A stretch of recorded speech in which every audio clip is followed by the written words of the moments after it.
Notre deuxième intervenant, c'est Laurent Dumas, qui est un acteur important de cette construction de la ville, qui est président du conseil de surveillance du groupe Emerige, qui est une entreprise que tu as fondée. Ton aventure à toi, Laurent, je veux dire entrepreneuriale, elle est complètement liée à ta vie personnelle et à ta passion personnelle pour l'art, puisque tu es aussi un collectionneur et que tu apportes un vrai soutien, notamment aux artistes français, mais d'abord en les collectionnant et en ayant une vraie passion. Une collection, on ne va pas se mentir, tous les intervenants, je les connais assez bien et j'espère que ça sera ça tous les ans parce que j'ai envie de vous présenter des gens que j'aime beaucoup. Par ailleurs, la collection que tu construis, elle t'est strictement personnelle. Je veux dire, personne ne vient dicter tes choix. Parfois, tes plus proches ne sont pas forcément d'accord avec ce que tu achètes, et c'est tant mieux. Tu n'es pas un collectionneur, à ma connaissance, qui suit les tendances du marché, et tu as vraiment un engagement qui est tout à ton honneur envers des artistes que tu suis depuis de nombreuses années. Bref, tu fais partie des mécènes et des gens importants aussi pour l'écosystème de l'art. Mais on ne va pas parler de ça aujourd'hui.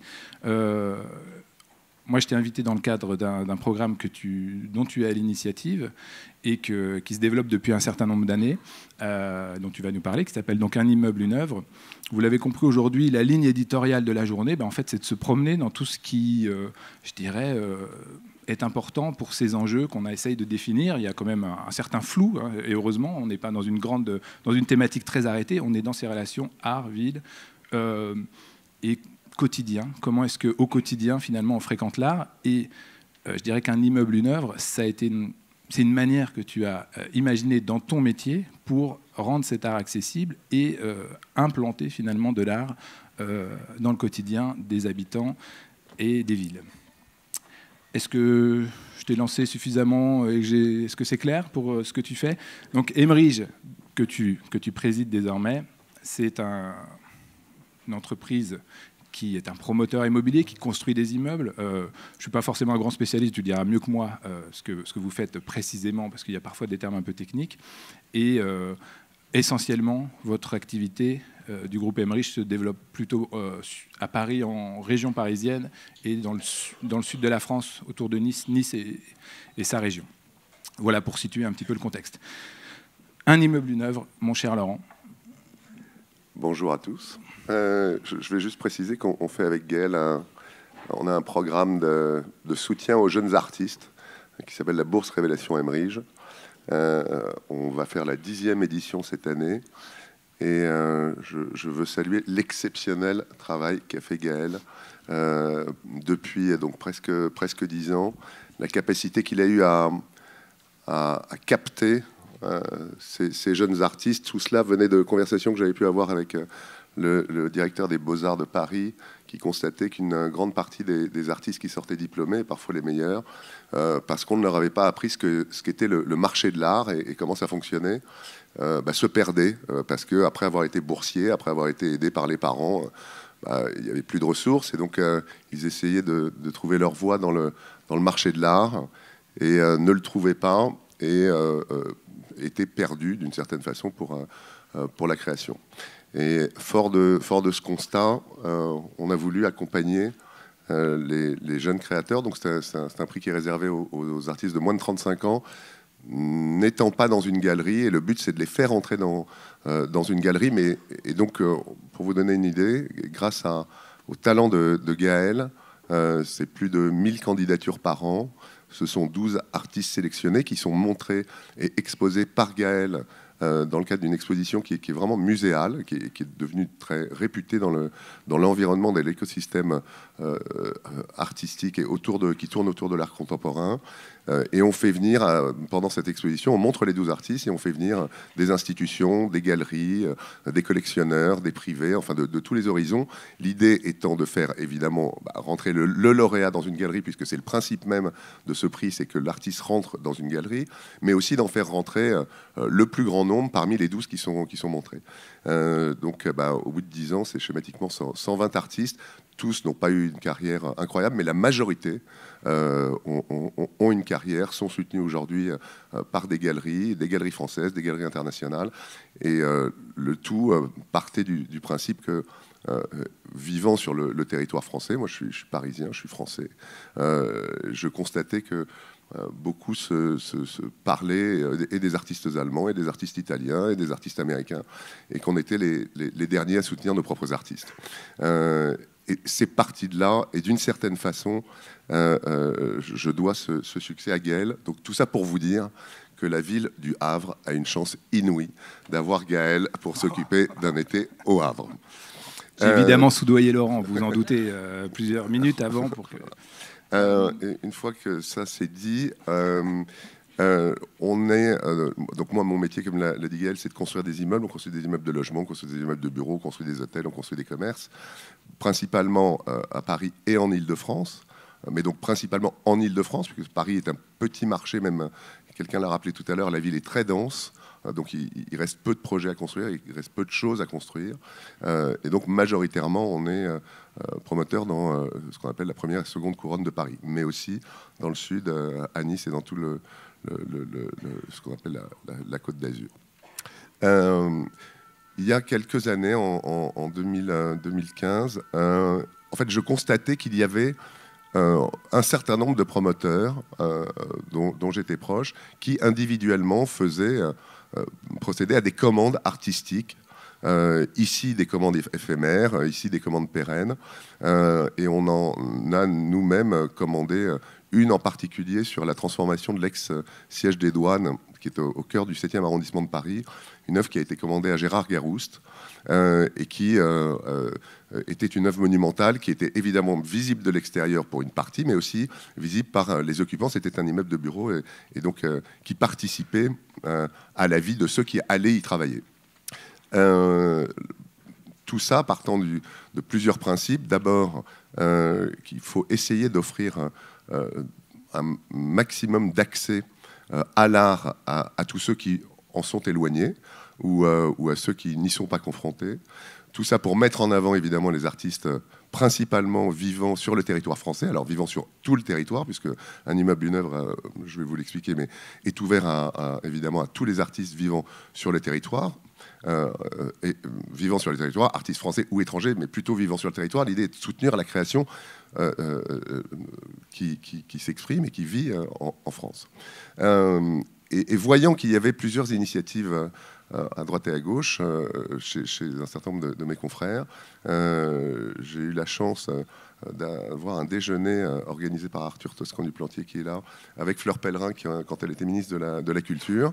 Et à l'occasion de ce déjeuner, je lui ai proposé d'essayer de fédérer de façon plus organisée d'abord une quinzaine de promoteurs, en échange de quoi elle se chargerait, le ministère se chargerait de délivrer un label.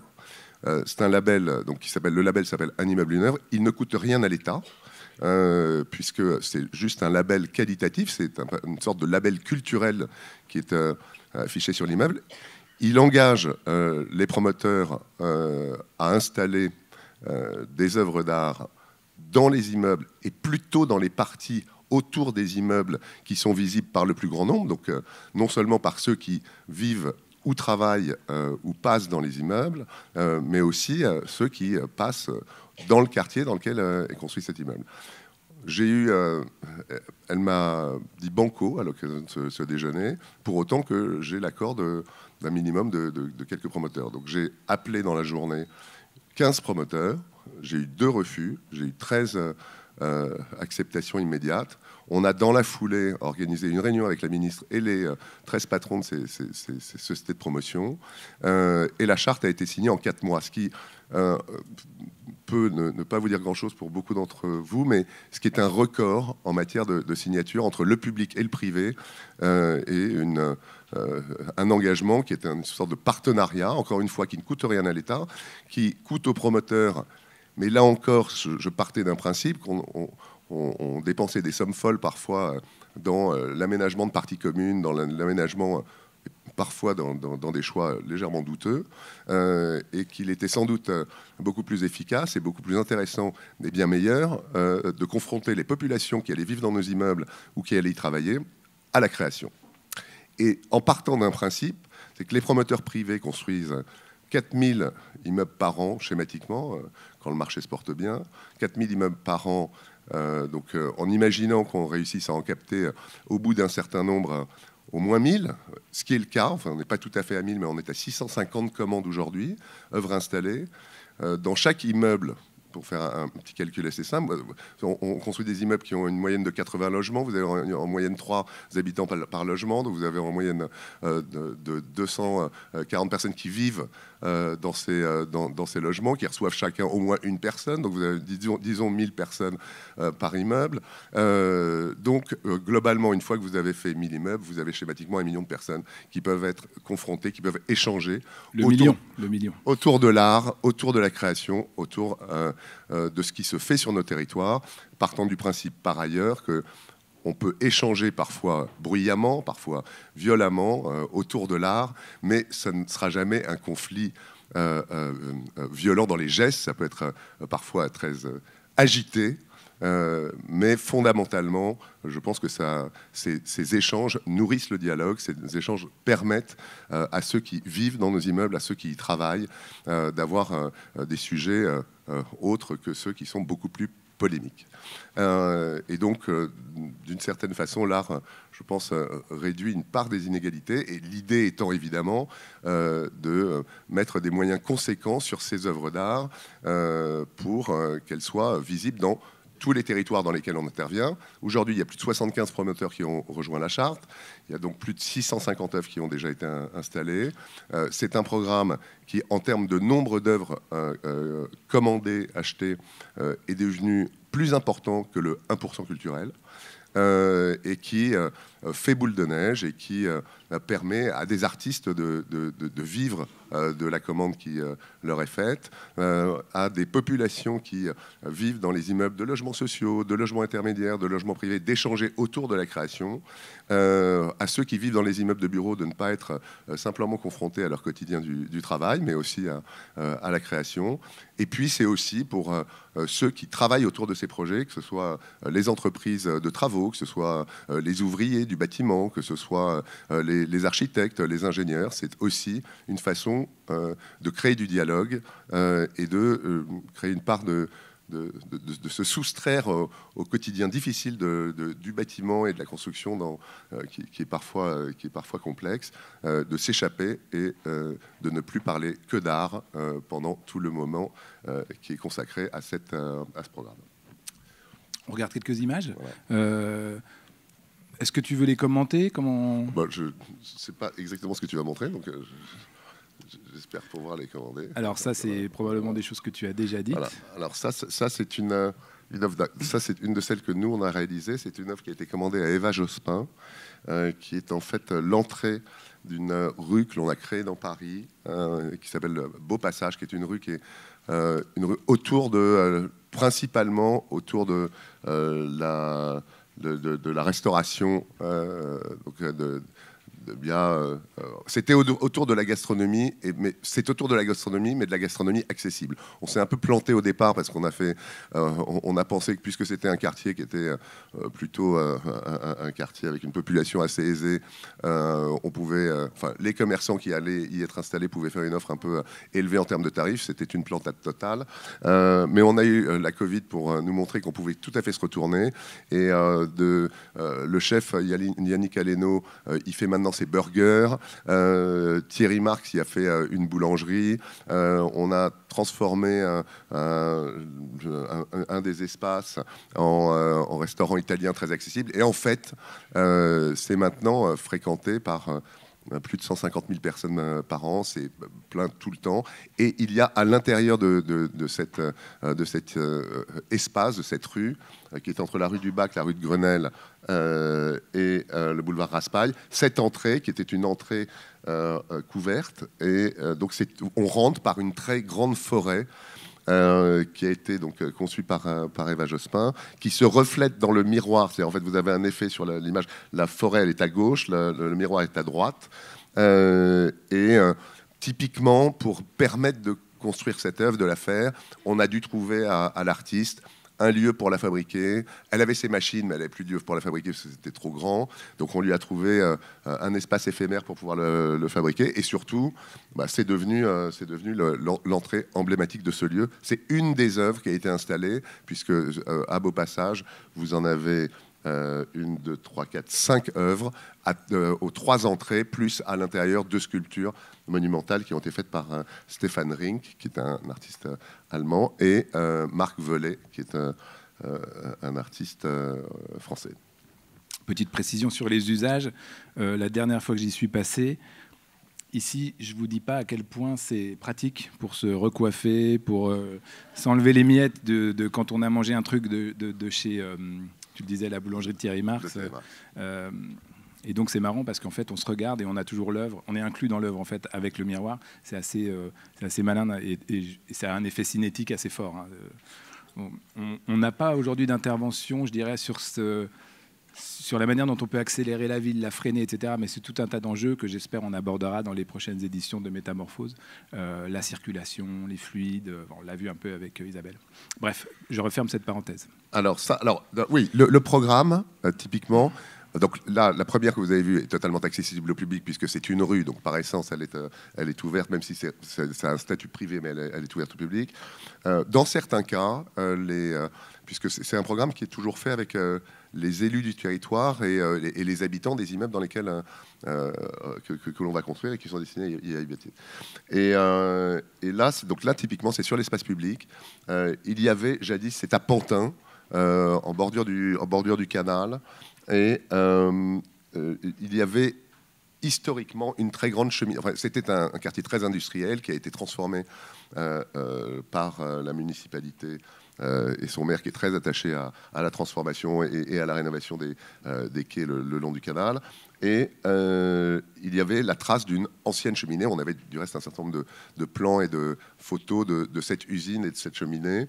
Et on a... Alors oui, ce programme, j'oublie de le dire, est ouvert à des concours. C'est-à-dire ce sont des concours. Tous les artistes peuvent y prétendre. C'est plutôt... J'oublie d'ajouter un point qui est essentiel pour nous aussi, c'est de préserver l'écosystème général des artistes. Évidemment, ce programme est destiné au plus grand nombre. On veut diffuser pour le plus grand nombre l'art dans la ville, mais il y a une organisation à respecter, et en particulier l'écosystème dans lequel se place l'artiste.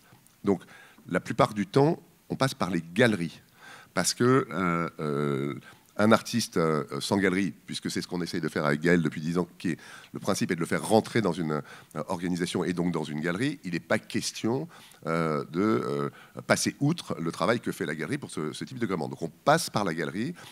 Par ailleurs, la galerie est celle qui connaît le mieux le travail de ces artistes, et donc le mieux le type d'œuvre qu'ils ou elles vont pouvoir réaliser en fonction de l'espace dans lequel on se trouve, et puis des orientations sociales, des orientations de choix par le passé qui peuvent être connus, qui peuvent être identifiés par la galerie ou par l'artiste. Donc c'est toujours un programme qui s'adresse aux artistes, via les galeries si l'artiste est représenté par les galeries, ou en direct si l'artiste n'a pas de galerie, mais ce qu'on vérifie systématiquement. Et là, en l'occurrence, il y a eu un concours pour installer une trace contemporaine de ce que fut le quartier industriel de Pantin, et d'essayer d'en laisser une image contemporaine. Et donc là, c'est une œuvre qui a été commandée à Pascal Martine Tailloux, qui donc rappelle la trace de la cheminée, qui devient souvent ces lieux-là aussi.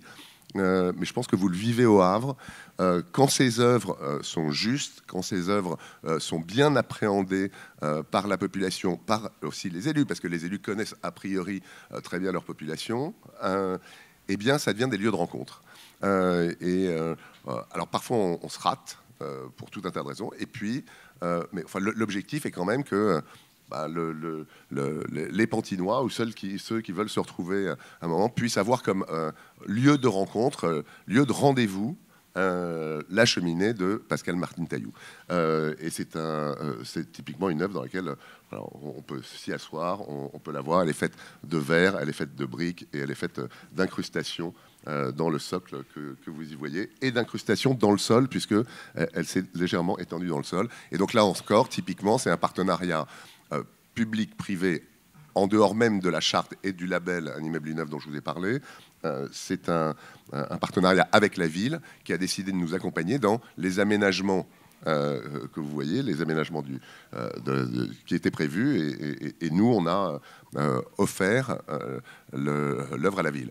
Pour répondre à la question qui était posée par Monsieur Aubout tout à l'heure, toutes les œuvres qui sont installées vont avec un protocole d'entretien, que ce soit dans les copropriétés, que ce soit pour les collectivités. Il y a un protocole d'entretien, il y a une estimation qui est donnée, il y a un travail qui est précisé de ce qui doit être fait, parce qu'il est vrai que sans cela, il peut y avoir des surprises et certaines communes qui se retrouvent face à des budgets qu'elles ne peuvent pas assumer.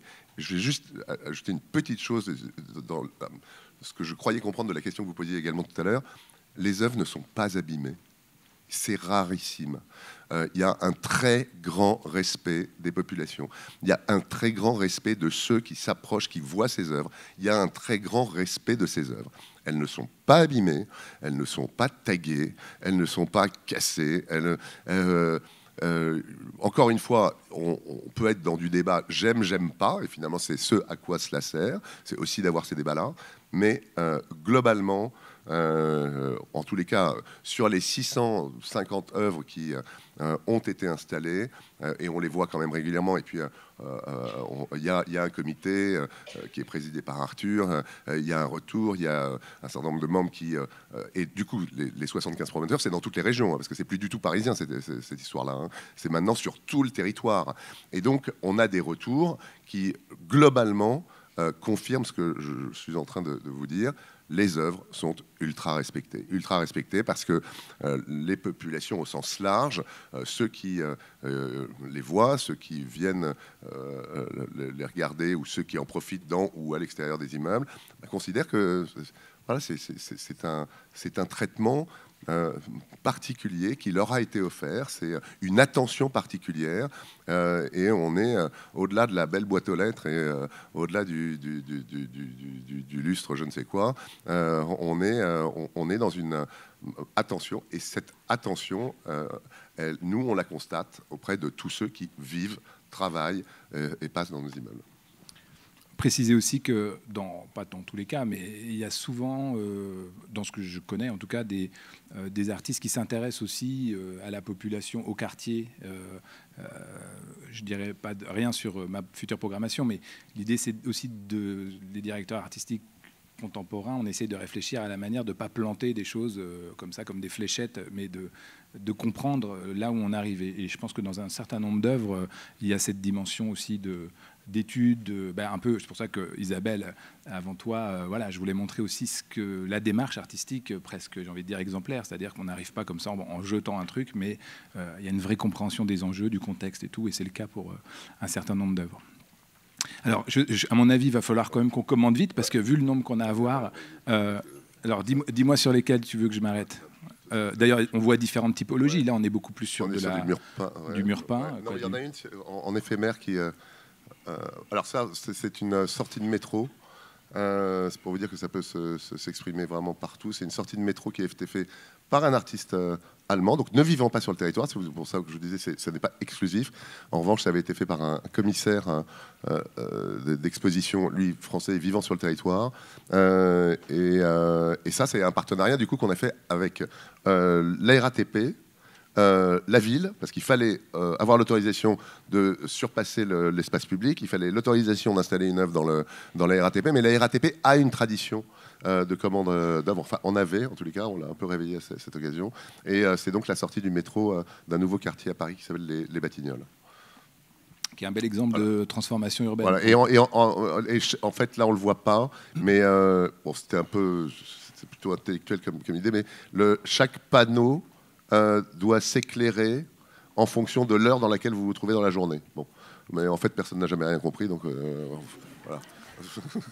Attends, on l'a pas très bien expliqué, il faut dire. Voilà. Chaque panneau, Ouais, les facettes. Les facettes, c'est clair en fonction de l'heure, mais sauf que l'heure est à l'intérieur, donc évidemment, c'était incompréhensible. Voilà. Donc un succès garanti à chaque commande, comme Laurent le mentionne. Ça, je ne sais pas ce que c'est. Parce qu'en fait, voilà, ça, c'est typiquement, ça, c'est une œuvre éphémère.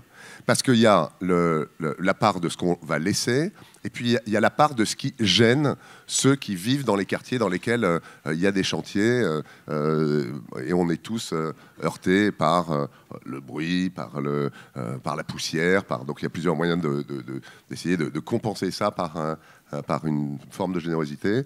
Et là, c'est une œuvre éphémère qui a été récompensée du reste. Sur un immeuble qui a été fait par un fonds d'investissement, je crois que c'est rue François 1er, et qui permettait de mettre en avant le travail de Sacha Goldberger. Donc ça reste combien de temps? Et c'est resté, ça a été enlevé. C'était une très grande bâche, elle a été enlevée. C'est également, ça c'est un hall d'immeuble. Alors, juste voilà. Que ce soit clair... Voilà, et ça c'est à Lyon, et vous voyez, fait par Mircea Cantor.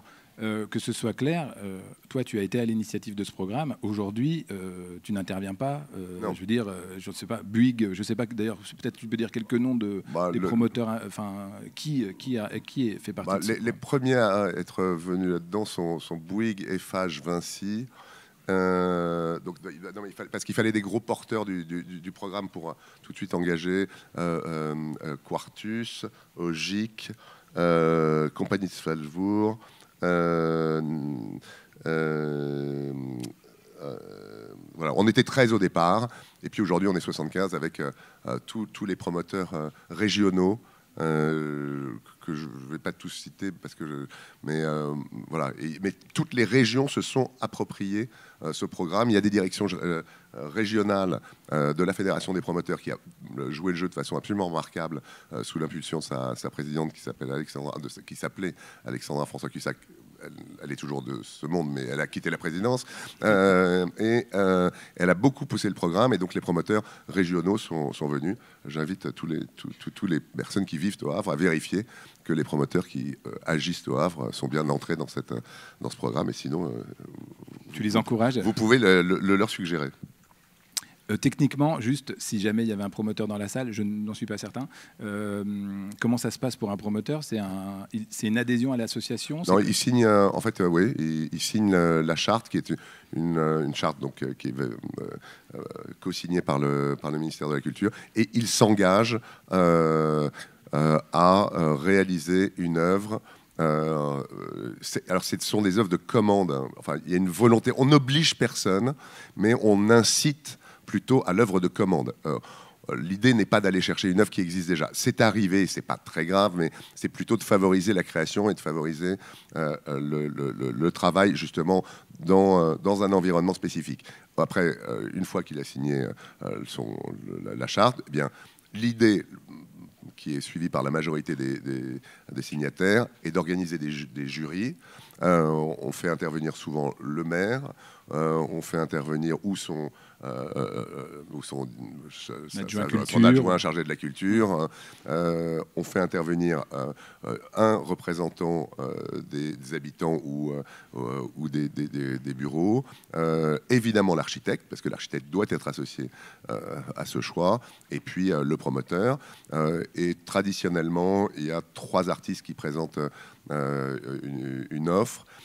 Et le plus souvent, comme Gaël l'a dit tout à l'heure, il faut présenter une œuvre qui soit en cohérence avec l'environnement. On va pas faire pour tout un tas de raisons, l'œuvre ne s'implantera pas de la même façon parce que c'est réfléchi, parce que comme dans un programme comme un été au Havre, Gaël avec ses équipes va pas implanter une œuvre n'importe comment, n'importe où. C'est un peu le même principe. Les artistes doivent y réfléchir. Et puis évidemment, il y a des questions de budget qui sont données. Donc on donne un budget par concours. Et quand les artistes ont été lauréats. Bon, bah, ils vivent leur vie de création de l'œuvre en accompagnement, accompagnés par les équipes du promoteur. Et on essaye de faire en sorte que ceux qui n'ont pas été retenus soient représentés dans le concours suivant, c'est-à-dire pour éviter de faire travailler les artistes pour rien. Voilà, ça c'est une œuvre d'un artiste Hans Abdebeck, qui est un bassin factice. C'est une œuvre visuelle et qui est installée dans un jardin intérieur d'une résidence qui elle-même est une résidence mixte de logements sociaux, de logements intermédiaires et de logements privés. Peut-être préciser que tout ce qu'on voit n'est pas lié forcément à ce que vous avez fait. Non, mais ça, oui. Ouais. J'ai compris. Hans Abdebeck, c'est un artiste qui a été, si vous avez eu l'occasion d'aller à la Biennale de Lyon, qui avait une installation absolument magnifique et immense à la Biennale de Lyon là, ces derniers mois, et qui notamment se caractérise par cette couleur grise qu'il applique sur des environnements. C'est un travail extrêmement saisissant, et c'est étonnant parce que c'est une star, je dirais, de l'art contemporain, et je trouve ça assez fort de le retrouver comme ça dans un endroit, je ne vais pas dire modeste, mais enfin en tout cas on n'est pas sous les feux d'une biennale, on est là dans un endroit, voilà, les habitants ont un Hans Abdebeck. Bon, je ne sais pas si dans 200 ans il sera toujours aussi connu, mais aujourd'hui c'est vraiment un artiste très important et un très très beau travail. D'autres. Ça c'est une installation de Louis Friedman qui s'apparente un peu à un travail aussi d'autres artistes qu'on connaît, et qui est dans un hall d'immeuble typiquement. Je sais que tu ne connais pas tous les on défile, on regarde des images ensemble. Vous voyez, ça c'est plutôt une œuvre éphémère, hein, c'est une palissade de chantier. C'est une palissade de chantier à Asnières, fait donc par Julien Colombier.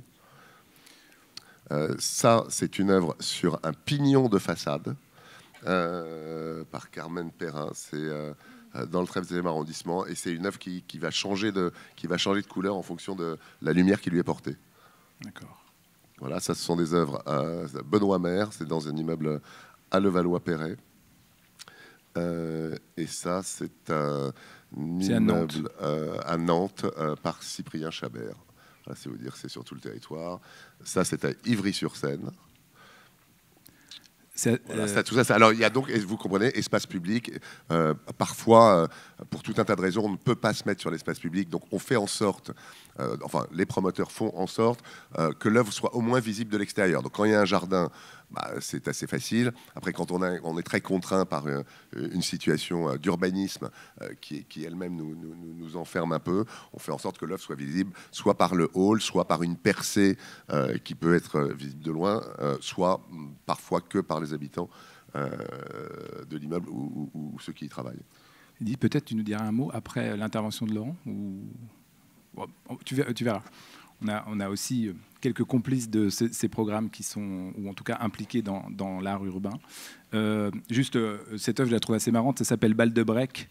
Et donc, parce que je ne suis pas sûr que notamment vous voyez grand-chose, mesdames et messieurs. J'imagine c'est du béton, hein, et c'est des balles de tennis en réalité qui sont éclatées comme ça qui sont incrustées dans les... Tu m'arrêtes si je dis des bêtises. Dans le mur, c'est une œuvre qui est assez rigolote. Et puis on voit qu'elle structure l'espace urbain. Donc ce que tu disais du rendez-vous et tout ça, on est vraiment dedans. On va passer rapidement parce qu'on arrive au terme, en tout cas, de la prise de parole de Laurent. Sauf tu m'arrêtes si tu veux, Eva Nielsen. Marion Verboom, une artiste qu'on aime beaucoup et que peut-être que vous allez aimer aussi ici au Havre. Voilà les premières révélations de Monsieur Charbot. Et ça, typiquement, elle est à l'intérieur de l'immeuble parce qu'on n'avait pas l'espace pour la mettre à l'extérieur, mais elle est visible.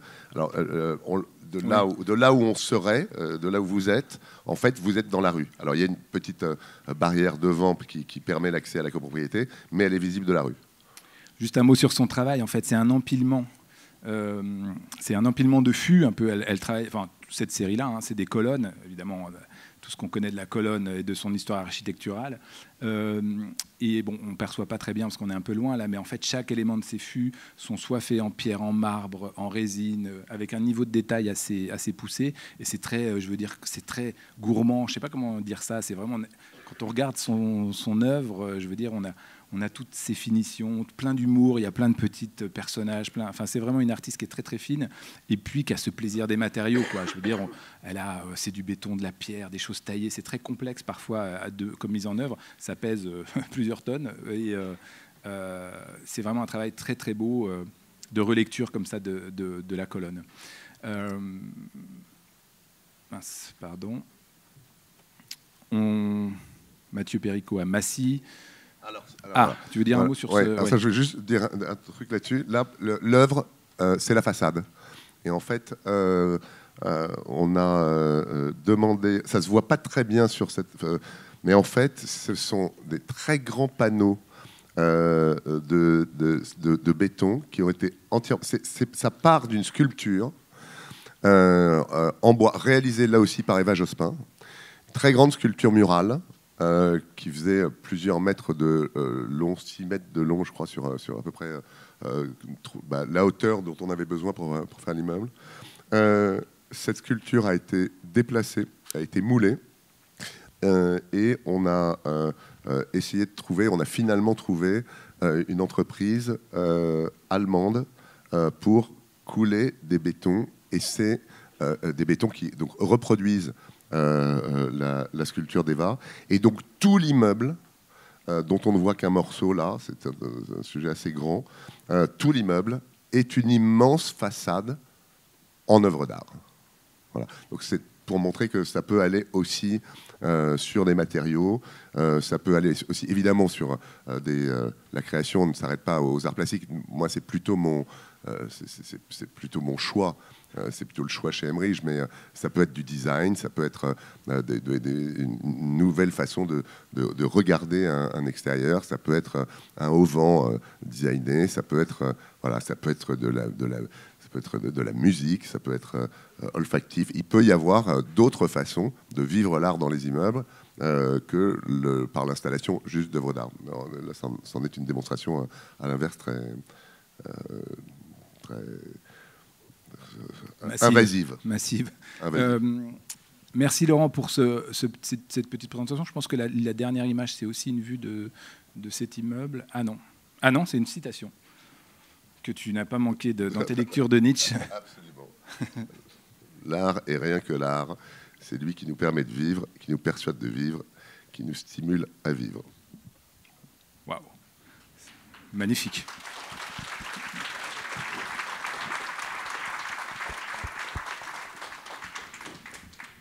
Je ne sais pas où est le micro flottant. Il est là. Ah, bravo Benjamin. Est-ce que on a une petite dizaine de minutes avant la prochaine pause? Je vous préviens, on ne prendra pas de pause s'il n'y a pas de questions. Et donc, vous êtes obligés, évidemment, de nous aider à réfléchir à cette journée. Donc, les questions sont les bienvenues. Et surtout, il n'y a pas de mauvaises questions, je l'ai déjà dit, ou de remarques, ou de réflexions.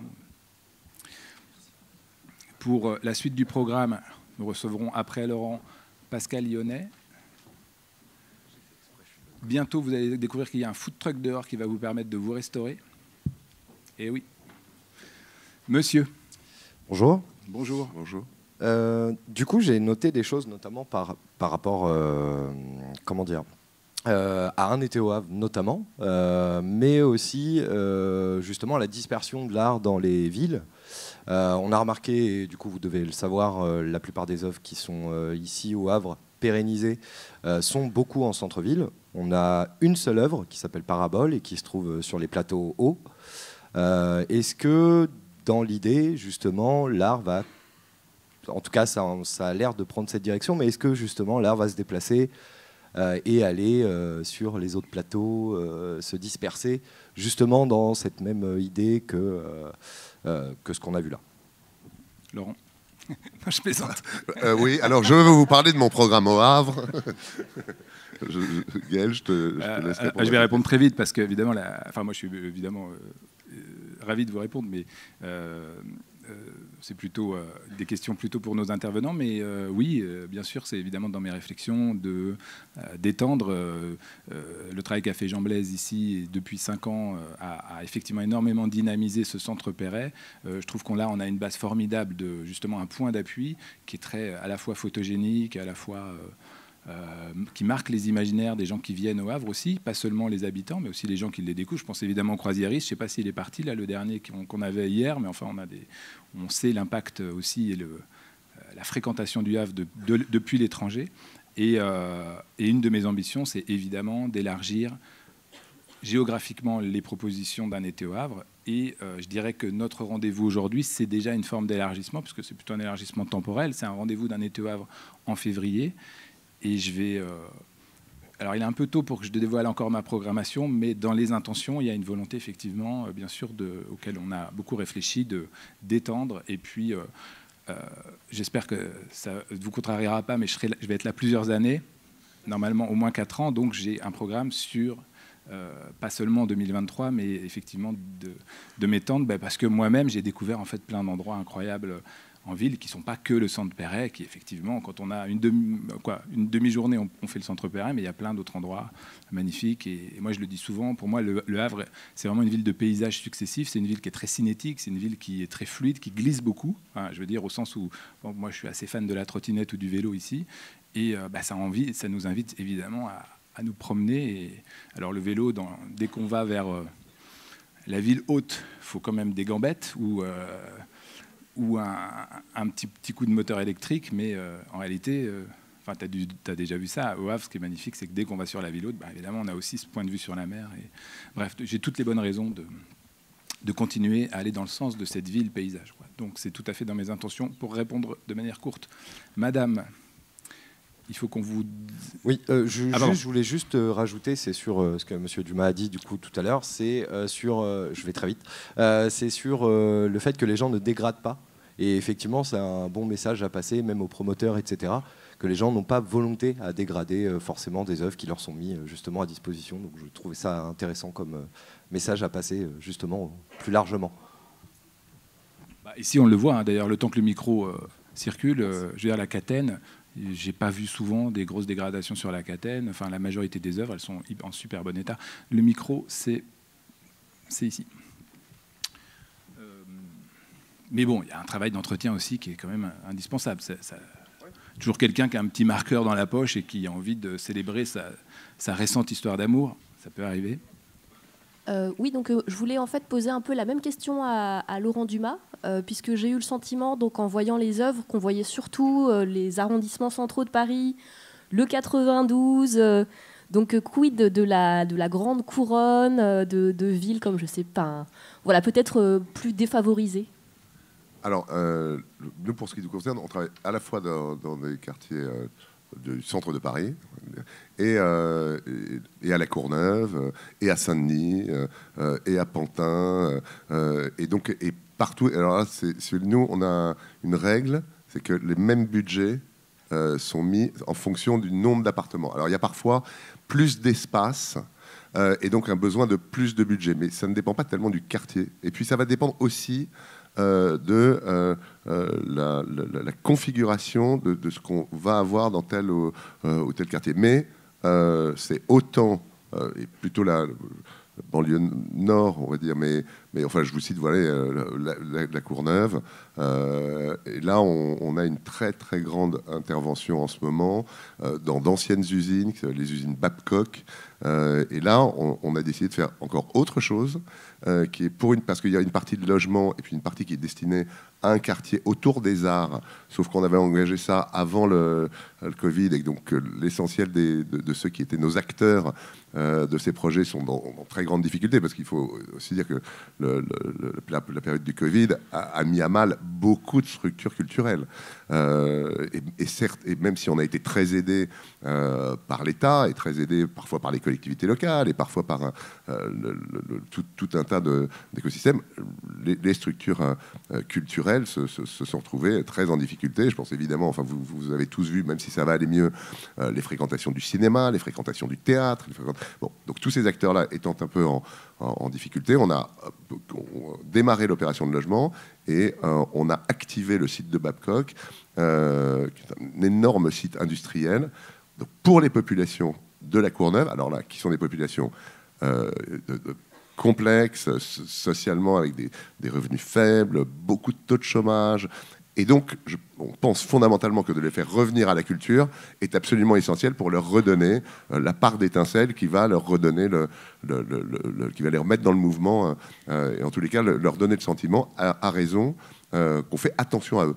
Et donc on installe, là on a tout un programme d'installation d'œuvres du graffiti, du street art, qui est en train de devenir une référence mondiale de ce qui peut se faire dans des sites éphémères en matière de street art. Donc on n'a pas encore l'autorisation de l'ouvrir au public, mais c'est en cours de préparation.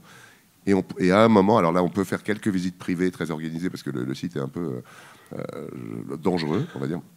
Dangereux par l'état dans lequel il se trouve, mais on va entamer un programme de mise en, enfin c'est en cours, de mise en ordre de travaux pour permettre aux populations de venir voir. Et alors, je peux vous dire, c'est un musée, c'est de niveau muséal pour les populations, d'abord de la Courneuve, et puis en rayonnant un peu au-delà, de tout ce qui tourne autour de la Courneuve, et donc d'environnements qui sont éloignés de la culture, parce que beaucoup de ceux qui ont travaillé autour de ces environnements-là ont préféré et ont mis plus de moyens sur la construction de logements, la construction d'infrastructures, etc., et qui est très très peu pour la culture. Et donc nous, on apporte ça à ces populations-là. Il y avait une question, alors il y a deux questions à peu près au même endroit. C'était monsieur, il y avait monsieur, pardon madame, j'ai vu monsieur avant, et après ça sera madame. Ou, si vous, tout à fait, laissez madame en premier. Merci bien. Vous avez évoqué, monsieur, le concours et comment les concours sont organisés, les jurys. Ouais.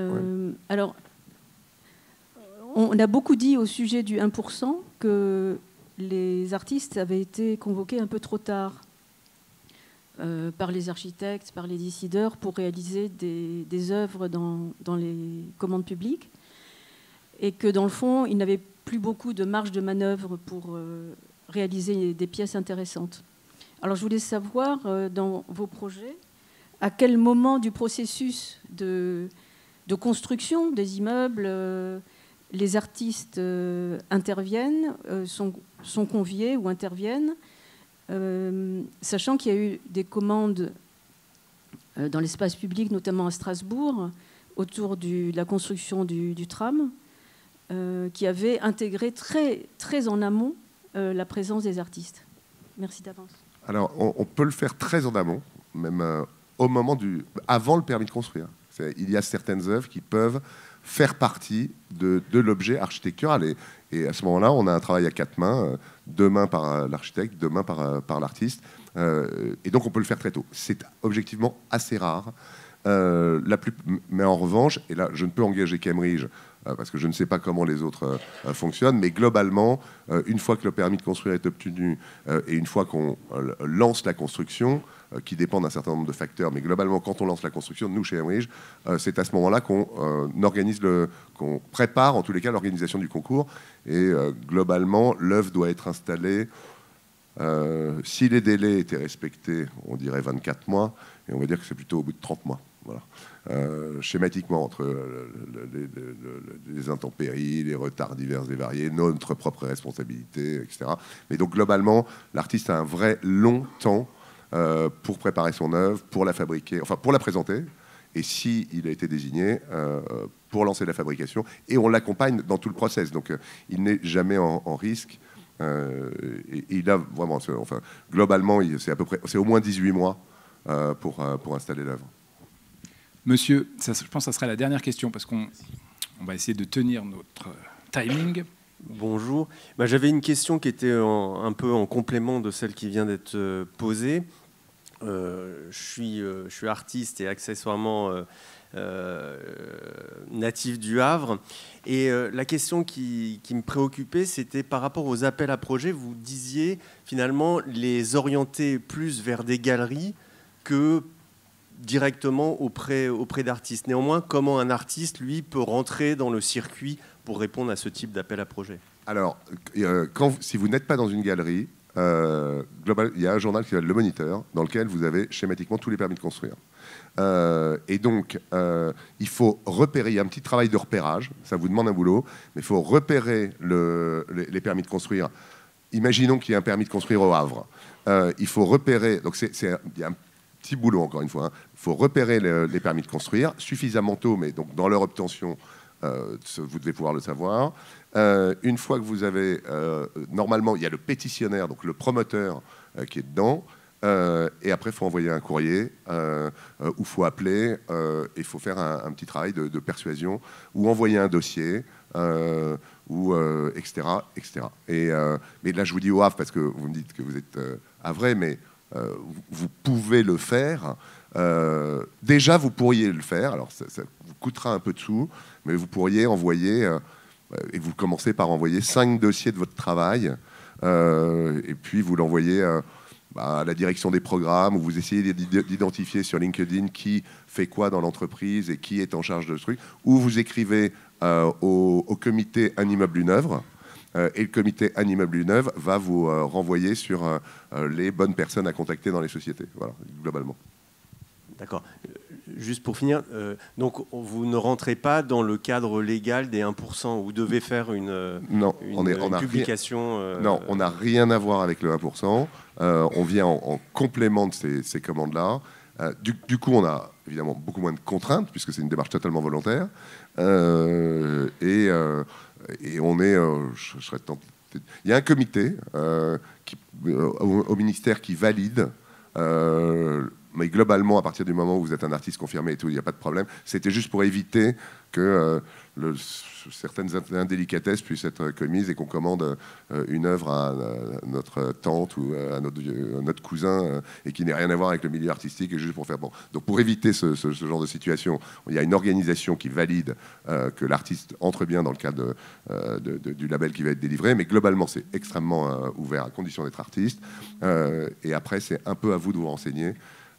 Et ce sont des procédures qui sont très, très libres. Après, c'est à vous de créer du contact avec un promoteur, avec aussi les architectes qui peuvent éventuellement venir avec les artistes avec lesquels... Nous, il y a un certain nombre d'artistes qui nous sont proposés, recommandés et qu'on fait entrer dans les concours, ou même qui nous en proposent plusieurs, et à ce moment-là, c'est presque l'architecte qui peut organiser son concours.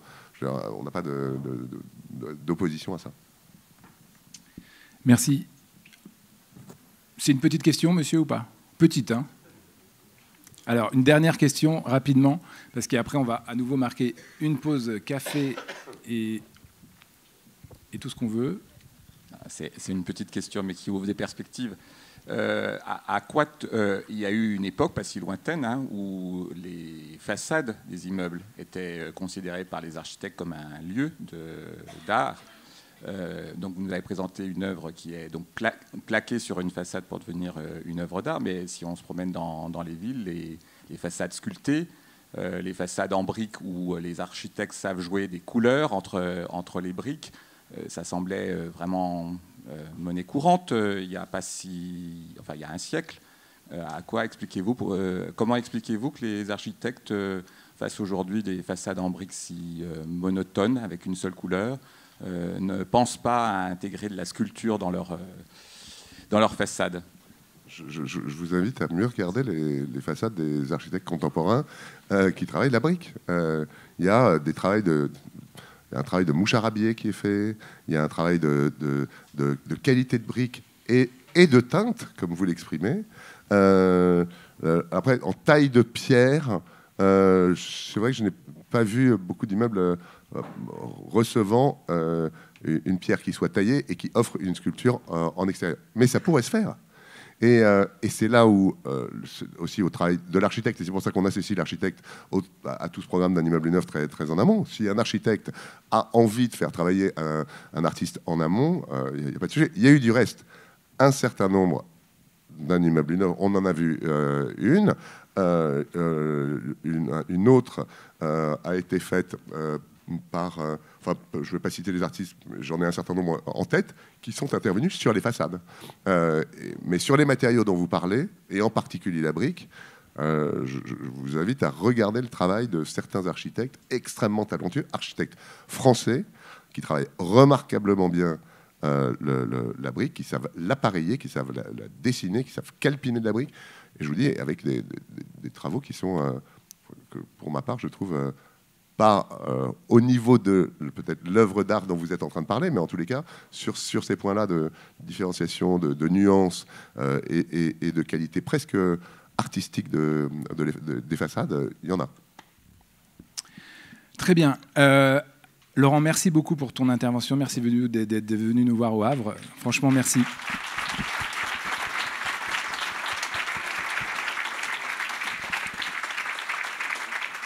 On va marquer une dizaine de minutes de pause. On va pas faire un quart d'heure cette fois-ci, on va faire plutôt moins de 10 minutes. Et après, je vous invite évidemment à rester parce qu'on va complètement quitter la ville et on va partir dans la forêt avec Pascal Lyonnais. Et je pense qu'on va passer un moment aussi rafraîchissant et agréable.